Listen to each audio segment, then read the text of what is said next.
Media outlets across the world praise South Korea's handling of the outbreak. The ones from Germany were particularly impressed by the government's transparency. Reports in the U.S. highlighted the Seoul's speedy diagnostic capability.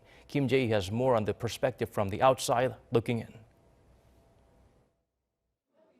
With coronavirus cases spiking in South Korea, media outlets from all over the world have been keeping a close eye on how the country has been handling the outbreak, and many have been impressed by Korea's response.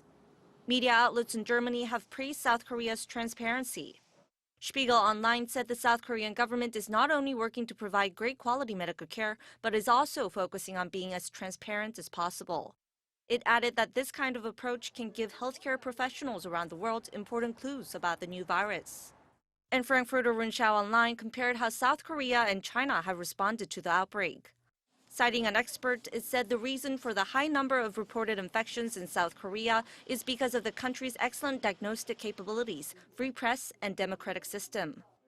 Over in the U.S., ABC, citing global health experts, said the speed and scope of South Korea's coronavirus diagnostic capability was impressive and significant, and that no other country, not even the U.S., could match it.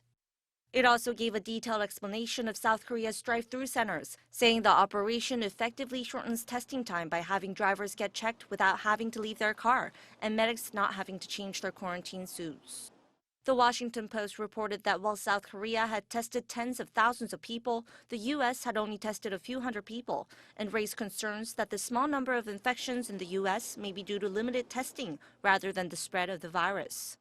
In the UK, the BBC said that the South Korean government is sending text messages to alert its citizens on the confirmed coronavirus cases, and that medics and hospitals across the nation have been on standby for weeks. It stressed that despite fears of the virus, many South Koreans believe the country was well prepared. Jae-hee, Arirang News.